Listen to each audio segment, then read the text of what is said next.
Kedudukan dan fungsi pembukaan UUD 1945. Pembukaan UUD 1945 dalam ilmu hukum mempunyai kedudukan di atas pasal-pasal UUD 45. Konsekuensinya, keduanya itu memiliki kedudukan yang tidak sama, namun keduanya terjalin dalam suatu hubungan yang kausal dan organis. Alinea 1, 2, 3 pada pembukaan UUD 45 memuat segolongan pernyataan yang tidak memiliki hubungan dengan pasal-pasalnya. Sementara pada alinea keempat itu berisi tentang dasar-dasar fundamental negara. Kedudukan pembukaan UUD 45 dalam kaitannya dengan tertib hukum Indonesia memiliki dua aspek fundamental. Nah, yang pertama itu memberikan faktor-faktor mutlak bagi terwujudnya tertib hukum di Indonesia. Yang kedua, memasukkan diri dalam tata tertib hukum di Indonesia sebagai hukum tertinggi yang ada di Indonesia. Dengan demikian, seluruh peraturan perundang-undangan yang ada di Indonesia itu harus bersumber dengan pembukaan UUD 1945. Hukum digunakan untuk melindungi dan mengayomi masyarakat. Maka dari itu, hukum harus menyesuaikan dengan masyarakat sekarang. Nah, sumber hukum itu ada dua, yaitu sumber formal hukum dan sumber material hukum. Nah, syarat-syarat dan tertib hukum meliputi 4 hal. Adanya kesatuan subjek, yaitu pemerintah yang mengadakan peraturan-peraturan hukum. Nah, yang kedua, adanya kesatuan atas kerohanian, yaitu dasar-dasar dari segala peraturan hukum. Yang ketiga, adanya kesatuan daerah, yaitu di mana peraturan hukum itu berlaku. Yang keempat, adanya kesatuan waktu, di mana seluruh peraturan-peraturan itu berlaku. Nah, dengan demikian seluruh peraturan yang ada dalam pembukaan UUD 45 telah memenuhi syarat sebagai suatu tertib hukum negara. Kedudukan UUD 45 dalam tertib hukum Indonesia sebagai dasar dan ketentuan hukum yang tertinggi.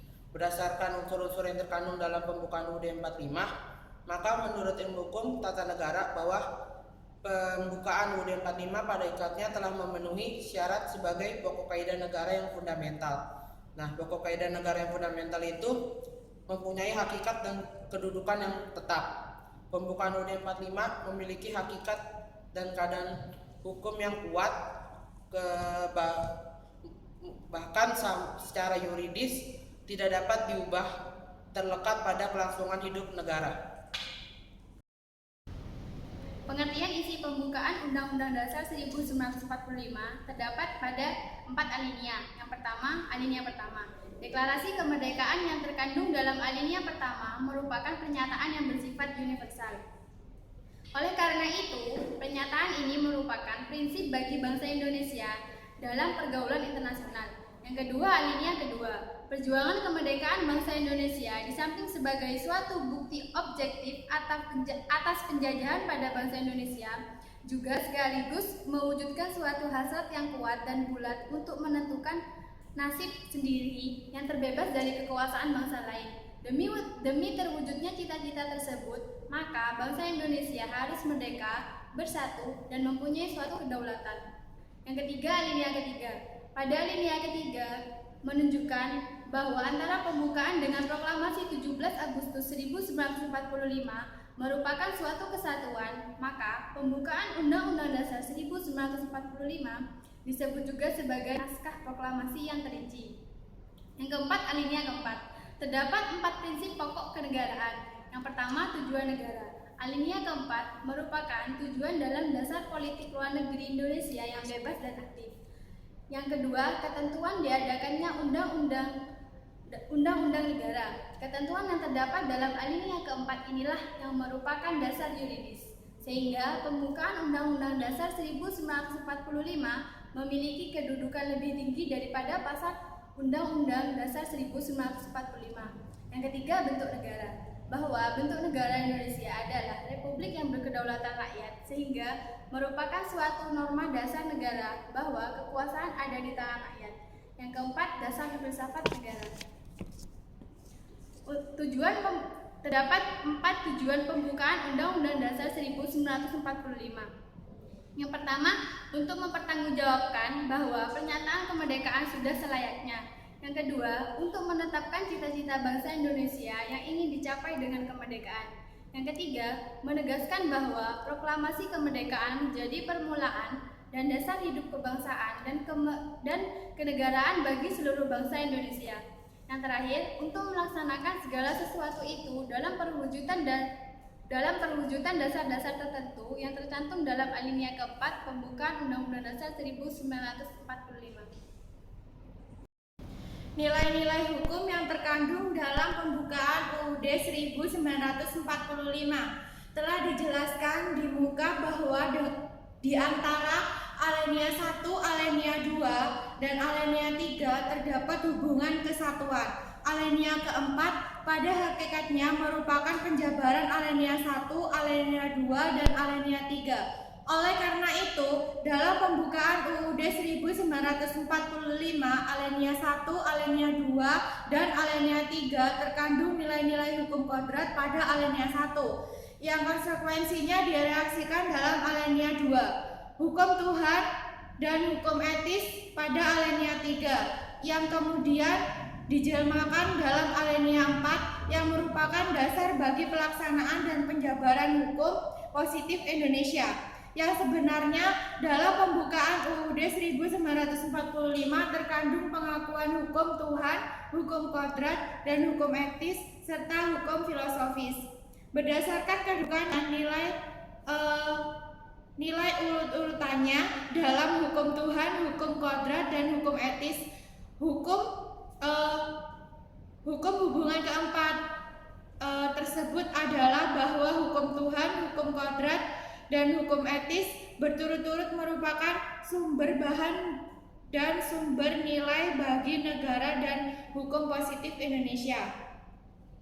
Sedangkan hukum filosofis, yaitu dasar filsafat Pancasila, adalah pedoman dasar dalam bentuk dan sifat tertentu yang disimpulkan dari hukum Tuhan, hukum kodrat, dan hukum etis. Pokok pikiran yang tergabung dalam pembukaan Undang-Undang Dasar Negara Republik Indonesia tahun 1945. Yang pertama adalah pemerintah mengharuskan masyarakat takwa kepada Tuhan Yang Maha Esa dan menjunjung tinggi harkat dan martabat setiap manusia. Sehingga walaupun berkehidupan bernegara yang berdasarkan hukum juga harus berdasarkan pada moralitas. Hasil tersebut merupakan penjabaran dari sila pertama dan kedua Pancasila. Yang kedua adalah negara melindungi segenap bangsa Indonesia dan seluruh wilayahnya. Jadi, negara itu mengatasi segala masalah yang terjadi mulai dari paham golongan hingga paham perorangan, sehingga dalam bermasyarakat terwujud persatuan dan kesatuan. Hal tersebut merupakan hasil penjabaran dari sila ketiga Pancasila. Selanjutnya adalah kedaulatan berada di tangan rakyat dan dilakukan menurut Undang-Undang Dasar Negara Republik Indonesia Pasal 1.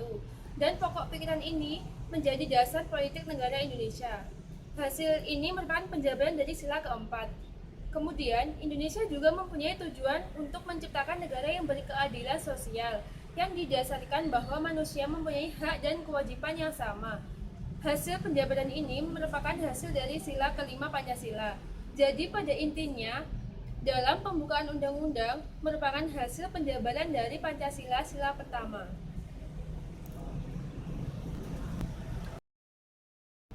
Hubungan antara pembukaan Undang-Undang Dasar 1945 dengan pasal-pasal Undang-Undang Dasar 1945.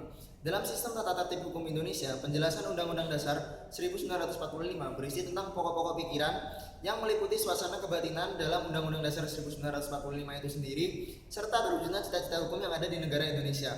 Pokok pikiran itu dijelaskan dalam pasal-pasal yang ada dalam Undang-Undang Dasar 1945. Pembukaan Undang-Undang Dasar 1945 mempunyai fungsi langsung yang bersifat klausal organis dengan batang tubuh Undang-Undang Dasar 1945 karena isi dijabarkan dalam pasal-pasalnya. Pembukaan yang terkandung dalam pokok-pokok pikiran itu sendiri yaitu dari Pancasila. Yang pertama, ketuhanan yang Maha Esa, 2 kemanusiaan yang adil dan beradab, 3 persatuan Indonesia, 4 kerakyatan yang dipimpin oleh hikmat kebijaksanaan dalam permusyawaratan perwakilan, dan 5 keadilan sosial bagi seluruh rakyat Indonesia. Semangat dari Undang-Undang Dasar 1945 ini diyakini berada dalam pasal Undang-Undang Dasar 1945 itu sendiri, di mana yang terkandung dalam alinea tersebut itu melukiskan adanya rangkaian peristiwa berdirinya negara Indonesia, di mana rangkaian itu isinya tentang bentuk negara serta rumusan negara yang ada di dalam alinea 1, 2, 3 dan serta pembukaan. Yang kedua adalah ekspresi dalam keadaan negara Indonesia itu sendiri, yaitu setelah terwujudnya negara Indonesia yang ada dalam alinea bagian 1, 2, 3 merupakan segolongan yang tidak mempunyai hubungan klausal organis, yaitu bagian 4 mempunyai hubungan klausal organis. Yang pertama, Undang-Undang Dasar ditentukan tidak akan ada. Yang kedua, mengatur tentang bentuk pemerintah. Yang ketiga, Indonesia berbentuk Republik Berkedaulatan Rakyat. Dan yang keempat, yaitu ditetapkannya dasar negara, dasar filsafat negara yang berdasar atas Pancasila. Semua itu sesuai dengan Berita Republik Indonesia tahun 2 nomor 7 yang hampir keseluruhan memuat alinea 4 tentang pembukaan Undang-Undang Dasar 1945. Cara pembukaan Undang-Undang 1945 dengan Pancasila. Nah, segala aspek penyelenggaraan pemerintahan yang berdasarkan Pancasila terdapat dalam pembukaan Undang-Undang 1945. Oleh karena itu, dalam pembukaan itulah secara formal, yuridis Pancasila ditetapkan sebagai dasar filsafat negara Republik Indonesia. Maka terdapat dua hubungan antara pembukaan Undang-Undang 1945 dan Pancasila, yakni yang pertama, hubungan secara formal. Berdasarkan tempat terdapatnya Pancasila secara formal dapat disimpulkan sebagai berikut. Yang pertama, rumusan Pancasila tercantum dalam pembukaan Undang-Undang 1945 pada alinea keempat. Yang kedua, pembukaan Undang-Undang 1945 itu adalah pokok kaidah negara yang fundamental dengan dasar dan tata tertib hukum tertinggi. Yang ketiga, Pancasila itu adalah inti pembukaan Undang-Undang 1945 yang tidak bergantung pada batang tubuh maupun pasal-pasal dalam Undang-Undang 1945. Yang keempat, Pancasila sebagai dasar kelangsungan hidup negara kesatuan Republik Indonesia.